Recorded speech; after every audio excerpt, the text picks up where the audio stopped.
To bring you the visuals from BJP headquarters where Rajiv Pratap Rudy is addressing the media there. Let's have a look at it. Killing of a journalist in Siwan, or for that matter, killing of an innocent student in Gaya. But the overall political system, how it is protecting and how the atmosphere, पूरा जो वातावरण है, किस प्रकार से आज बिहार में एक राजनीतिक संरक्षण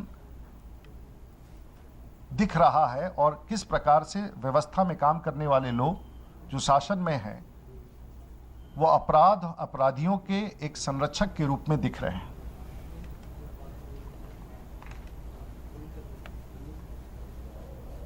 डॉक्टरों के बारे में पिछले 6 माह में कोई ऐसा तबका नहीं है जो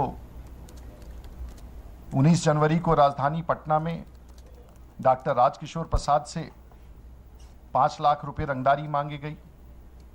प्रसिद्ध हृदय रोग स्पेशलिस्ट डॉक्टर इंद्रदेव सिंह को 1 करोड़ रुपए की रंगदारी मांगी गई।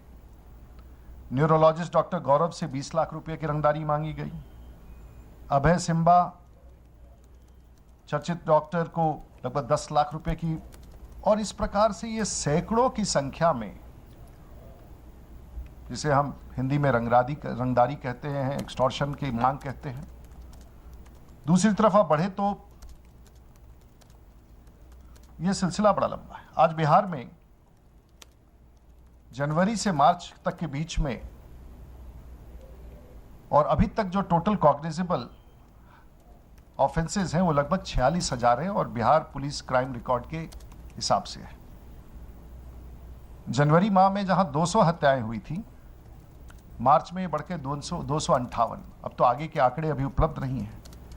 राइट्स में, चोरी में, रैंसम में, डकैती में, रोड रॉबरी में, इस सब के आंकड़े निरंतर वृद्धि दिखा रहे हैं। शायद सरकार इन सब चीजों की संज्ञान लेने के लिए तैयार ना हो, और जिस प्रकार से राजनीतिक लोगों ने व्यवस्था में अपने ताकत का उपयोग करके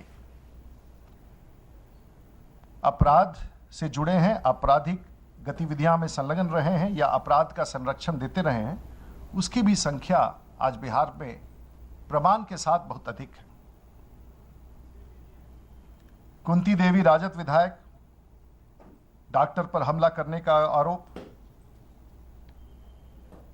बिंदी यादव नेता राजद, हत्या का आरोप। राजद विधायक सुरेंद्र यादव, तिलकुट नहीं देने पर दुकानदार की पिटाई। जदयू विधायक सरफराज आलम, महिला के साथ छेड़खानी का आरोप। जदयू विधायक बीमा भारती, एक अपराधी को थाने से भगाने का आरोप।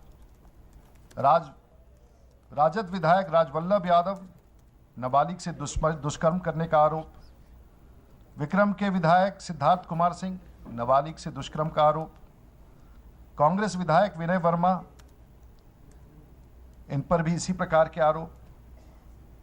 और यह सिलसिला अपने आप में एक ऐसी स्थिति उत्पन्न कर रहा है कि जहां सचमुच देश भर के लोगों की नजर आज बिहार के विधि व्यवस्था पर है। यह सिलसिला मंत्री अब्दुल गफूर पर उम्र कैद काट रहे शाहबुद्दीन से मिले गए जेल, यह सिलसिला बहुत ही लंबी एक कतार है। आज शासन का उपयोग शासन में रहने वाले लोग द्वारा अपने खिलाफ मुकदमों को समाप्त किया जा रहा है।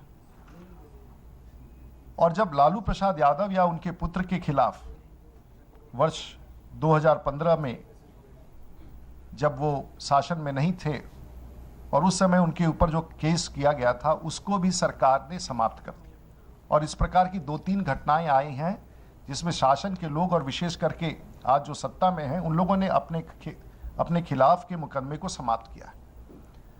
बिहार की स्थिति भयावह है।